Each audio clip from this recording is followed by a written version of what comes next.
ഇന്നു നാം കേൾക്കുവാൻ പോകുന്ന തിരുവചനം മത്തായി എഴുതിയ സുവിശേഷം 10-ാം അധ്യായം അതിൻ്റെ 1 മുതൽ 42 വരെയുള്ള വചനങ്ങൾ.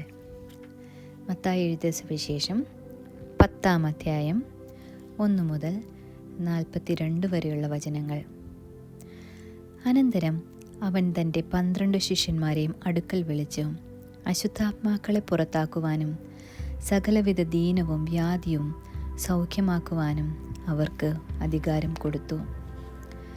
12 അപ്പോസ്തലന്മാരുടെ പേരുകൾ: ഒന്നാമൻ പത്രോസ് എന്നു പേരുള്ള ശീമോൻ, അവൻ്റെ സഹോദരൻ അന്ത്രയോസ്, സെബദിയുടെ മകൻ യാക്കോബ്, അവൻ്റെ സഹോദരൻ യോഹന്നാൻ, ഫിലിപ്പോസ്, ബർത്തലോമായി, തോമസ്, ചുങ്കക്കാരൻ മത്തായി, അൽഫായുടെ മകൻ യാക്കോബ്, തദ്ദായി, ശിമോൻ, യേശുവിനെ കാണിച്ചു കൊടുത്ത ഇസ്കര്യോത്യ യൂദ.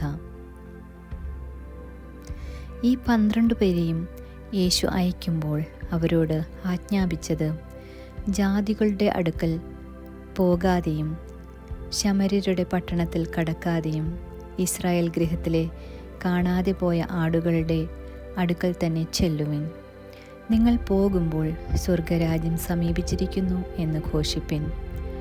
രോഗികളെ സൗഖ്യമാക്കുവിൻ, മരിച്ചവരെ ഉയർപ്പിക്കുവിൻ, കുഷ്ഠരോഗികളെ ശുദ്ധമാക്കുവിൻ, ഭൂതങ്ങളെ പുറത്താക്കുവിൻ. സൗജന്യമായി നിങ്ങൾക്ക് ലഭിച്ചു, സൗജന്യമായി കൊടുപ്പിൻ. മടിശീലയിൽ പൊന്നും വെള്ളിയും ചെമ്പും വഴിക്കു പൊക്കണവും 2 ഉടുപ്പും ചെരുപ്പും വടിയും കരുതരുത്. വേലക്കാരൻ തൻ്റെ ആഹാരത്തിന് യോഗ്യനല്ലോ. ഏതു പട്ടണത്തിലോ ഗ്രാമത്തിലോ കടക്കുമ്പോൾ അവിടെ യോഗ്യൻ ആർ എന്ന് അന്വേഷിപ്പിൻ. പുറപ്പെടുവോളം അവിടെ തന്നെ പാർപ്പിൻ. ആ വീട്ടിൽ ചെല്ലുമ്പോൾ അതിനു വന്ദനം പറവിൻ. വീടിന് യോഗ്യതയുണ്ടെങ്കിൽ നിങ്ങളുടെ സമാധാനം അതിന്മേൽ വരട്ടെ. യോഗ്യതയില്ല എന്നു വരികിൽ സമാധാനം നിങ്ങളിലേക്ക് മടങ്ങിപ്പോരട്ടെ. ആരെങ്കിലും നിങ്ങളെ കൈക്കൊള്ളാതെയും നിങ്ങളുടെ വചനങ്ങളെ കേൾക്കാതെയും ഇരുന്നാൽ ആ വീടോ പട്ടണമോ വിട്ടുപോകുമ്പോൾ നിങ്ങളുടെ കാലിലെ പൊടി തട്ടിക്കളവിൻ.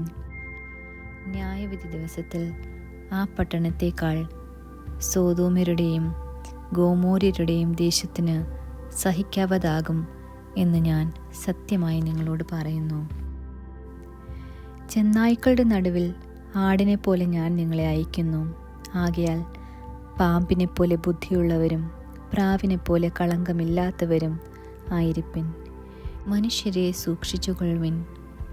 അവർ നിങ്ങളെ ന്യായാധിപ സഭകളിൽ ഏൽപ്പിക്കുകയും തങ്ങളുടെ പള്ളികളിൽ വച്ച് ചമ്മട്ടി കൊണ്ടടിക്കുകയും എൻ്റെ നിമിത്തം നാടുവാഴികൾക്കും രാജാക്കന്മാർക്കും മുൻപിൽ കൊണ്ടുപോകുകയും ചെയ്യും.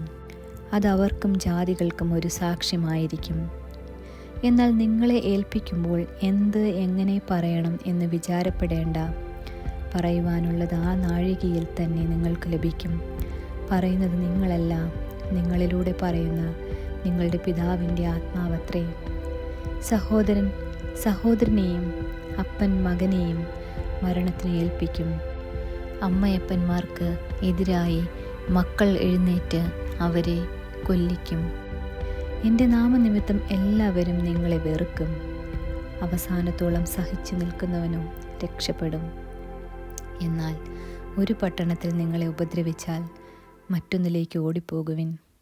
മനുഷ്യപുത്രൻ വരുവോളം നിങ്ങൾ ഇസ്രായേൽ പട്ടണങ്ങളെ സഞ്ചരിച്ച് തീരുകയില്ല എന്ന് ഞാൻ സത്യമായി നിങ്ങളോട് പറയുന്നു. ശിഷ്യൻ ഗുരുവിന്മീതെയല്ല, ദാസൻ യജമാനനു മീതെയുമല്ല. ഗുരുവിനെ പോലെയാകുന്നത് ശിഷ്യനു മതി, യജമാനനെ പോലെയാകുന്നത് ദാസനും മതി. അവർ വീട്ടുടയവനെ ബേത്സെബൂൽ എന്നു വിളിച്ചു. എങ്കിൽ വീട്ടുകാരെ എത്രയധികം. അതുകൊണ്ട് അവരെ ഭയപ്പെടേണ്ട. മറച്ചു വച്ചതൊന്നും വെളിപ്പെടാതെയും ഗൂഢമായതൊന്നും അറിയാതെയും ഇരിക്കയില്ല. ഞാൻ ഇരുട്ടത്ത് നിങ്ങളോട് പറയുന്നത് വെളിച്ചത്ത് പറവിൻ. ചെവിയിൽ പറഞ്ഞു കേൾക്കുന്നത് പുരമുകളിൽ നിന്ന് ഘോഷിപ്പിൻ. ദേഹിയെ കൊല്ലുവാൻ കഴിയാതെ ദേഹത്തെ കൊല്ലുന്നവരെ ഭയപ്പെടേണ്ട. ദേഹിയെയും ദേഹത്തെയും നരകത്തിൽ നശിപ്പിക്കുവാൻ കഴിയുന്നവനെ തന്നെ ഭയപ്പെടുവിൻ. കാശിന് 2 കുരുകിൽ വിൽക്കുന്നില്ലയോ? അവയിൽ ഒന്നുപോലും നിങ്ങളുടെ പിതാവ് സമ്മതിക്കാതെ നിലത്ത് വീഴുകയില്ല. എന്നാൽ നിങ്ങളുടെ തലയിലെ ഓരോ രോമവും എണ്ണപ്പെട്ടിരിക്കുന്നു.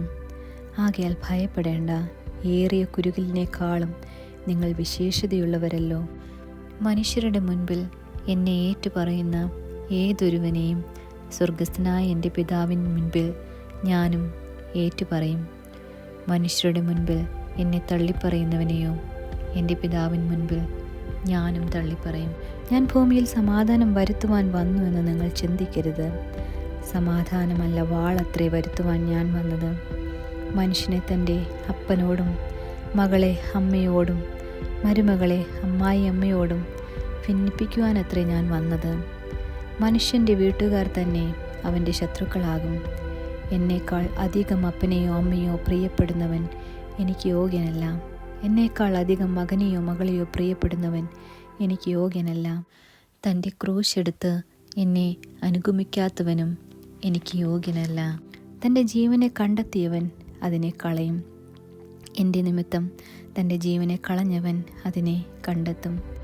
നിങ്ങളെ സ്വീകരിക്കുന്നവൻ എന്നെ സ്വീകരിക്കുന്നു. എന്നെ സ്വീകരിക്കുന്നവൻ എന്നെ അയച്ചവനെ സ്വീകരിക്കുന്നു. പ്രവാചകൻ എന്ന് വെച്ച് പ്രവാചകനെ സ്വീകരിക്കുന്നവന് പ്രവാചകൻ്റെ പ്രതിഫലം ലഭിക്കും. നീതിമാൻ എന്ന് വെച്ച് നീതിമാനെ സ്വീകരിക്കുന്നവന് നീതിമാൻ്റെ പ്രതിഫലം ലഭിക്കും. ശിഷ്യനെന്ന് വെച്ച് ഈ ചെറിയവരിൽ ഒരുത്തനൊരു പാനപാത്രം തണ്ണീർ മാത്രം കുടിപ്പാൻ കൊടുക്കുന്നവന് പ്രതിഫലം കിട്ടാതെ പോകുകയില്ല എന്ന് ഞാൻ സത്യമായി നിങ്ങളോട് പറയുന്നു. ആമേൻ.